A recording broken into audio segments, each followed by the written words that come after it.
La economía en el centro de la mesa, esto también como resultado de las PASO, ¿no? Nos quejábamos en la previa a las primarias que no estábamos hablando de economía. Bueno, ahora está en el centro de la mesa y quien habló hoy largo y tendido es el ministro Martín Guzmán en una entrevista que le concedió al periodista Víctor Hugo Morales. Está Nazarena Lomagno para traernos lo más destacado de todo lo que dijo. ¿Cómo estás, Nazá? ¿Cómo estás, Feli? ¿Todo bien? Bueno, por supuesto que se hablaron un montón de cosas. Obviamente que el periodista le preguntó por lo central que sucede hoy, que es este primer pago de capital al Fondo Monetario Internacional. Hoy se le pagan nada más y nada menos que 1.900 millones de dólares, ¿sí? O sea, bastante. Obviamente que se va a abonar este dinero con parte de estos derechos especiales de giro, ¿no? Esta inyección de liquidez que hizo el Fondo Monetario a modo de emergencia a los países miembros, a los países que conforman el organismo justamente. Bueno, a la Argentina le ha tocado más de 4.300 millones de dólares, vuelvo a decir, una inyección que provee el Fondo Monetario a cambio de nada, no es algo que se tenga que devolver en un contexto socios, ¿no? Exactamente, a los países socios en un contexto de emergencia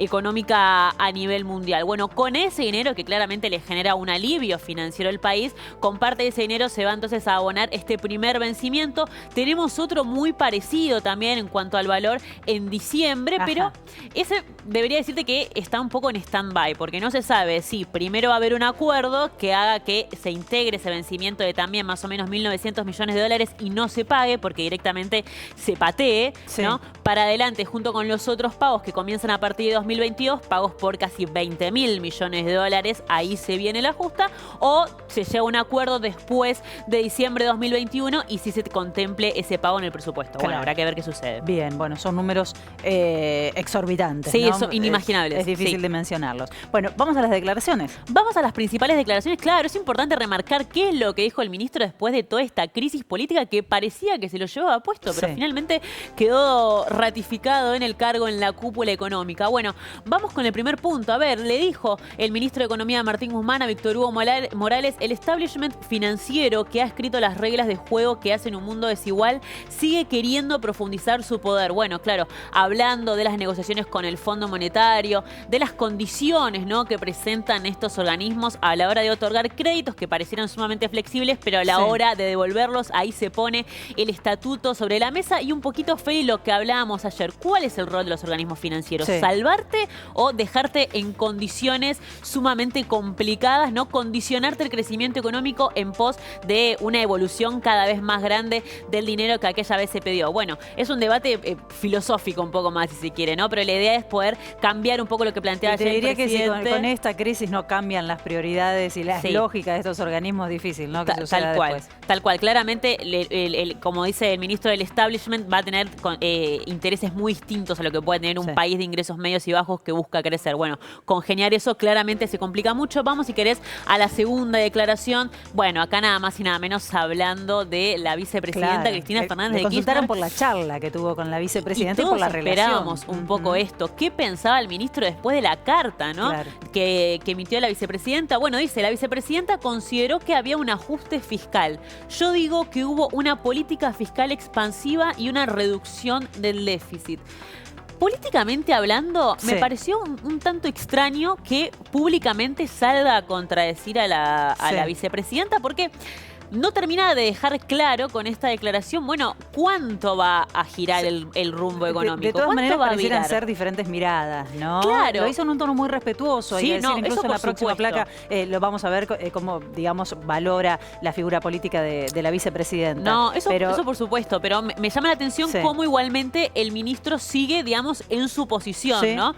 Igualmente también admite en esta entrevista que mirando el diario el lunes dice, bueno, es cierto. Ahora no hay algo de contradicción en esto de decir no hubo un ajuste fiscal, pero sí una reducción del déficit. A mí me parece ahí que se dan como dos discusiones distintas, ¿no? Digamos, por un lado se habla de la discusión que vincula esta idea del déficit menor a lo presupuestado, y por otro lado la discusión que dice, bueno, se gastó más, se gastó menos, hay un ajuste, no hubo un ajuste. Es cierto, digamos, que el déficit terminó siendo menor a lo presupuestado porque fueron pasando cosas a lo largo del año. A ver, por ejemplo, la inflación fue mayor a la proyectada. proyectada. Sí. Eso tiene impacto en la recaudación tributaria. El crecimiento de la economía fue mayor al proyectado. Eso Sí. tuvo impacto también en la recaudación tributaria. Mayor crecimiento económico, más recaudás.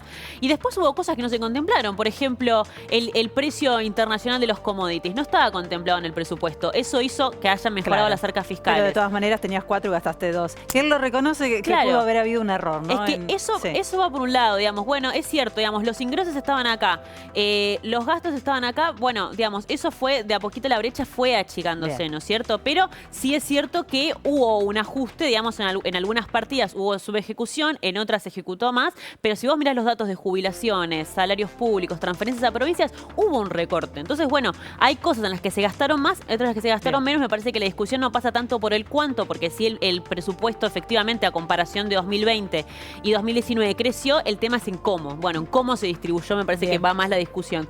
Los jubilados no van a perder contra la inflación porque la fórmula está atada a la recaudación y viene creciendo por encima de la inflación y el salario. Bueno, importante la aclaración que hace el ministro en ese sentido, porque una de las discusiones justamente en este debate sobre cómo se ha distribuido efectivamente este aumento del gasto público, en algunas cosas más, en otras menos, queda ahí la seguridad social en el medio de la escena. Bueno, ¿qué ha pasado con los jubilados y los pensionados durante 2021? Bueno, lo que viene a asegurar el ministro es que, al menos por ahora, digamos, con la fórmula de movilidad planteada, asegura que no van a perder contra la inflación y si eso pasa, bueno, se seguirán otorgando bonos como vienen realizando hasta el momento. Pero bueno, es cierto que las jubilaciones ya desde hace años vienen perdiendo en algún Lamentablemente, punto, ¿no? así claro, es. así que, pero es importante destacar esto en este sentido de que, bueno, la fórmula busca estar siempre por encima de la inflación y de los salarios y que vayan ganando. Veremos qué es lo que sucede con los jubilados durante 2022. Y la última tiene que ver con la relación, ¿no?, que mantiene con Cristina Fernández de Kirchner. Dice, con la vicepresidenta tuve mucho diálogo en estos 21 meses de gestión.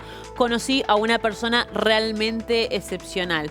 Bueno, una cosa nos lleva a la otra, digamos, ¿no es cierto? Puede que tengan muy buena relación, al mismo tiempo es claro que, o sea, públicamente han demostrado que tienen dos visiones de la economía distinta. A mí me parece que la vicepresidenta apunta más a una mirada política de la economía, es como diciendo, bueno, yo entiendo todos los tecnicismos y las complicaciones económicas un tanto estructurales también que tiene la Argentina, pero no dejo de mirar la calle, no dejo de mirar la pobreza, no dejo de mirar la indigencia, la baja de salarios, etc. Bueno, la situación que no hace falta explicar, que se la estamos viendo. Y por otro lado tenemos a un ministro de Economía que por un lado contempla eso, pero no, digamos, está también muy pendiente de los números. No sé cuál está bien o cuál está mal, o cuál es el punto de equilibrio. Claramente es una situación completamente dificultosa a la hora de solucionar y, en mi opinión, creo que cualquier economista que diga que esto se soluciona así desconfía completamente. Es obvio que es muy difícil, pero bueno, será responsabilidad de toda la gestión buscar un equilibrio de acá a 2023, ¿no? Gracias, Nazarena. Seguimos con más información en Televisión Pública Noticias.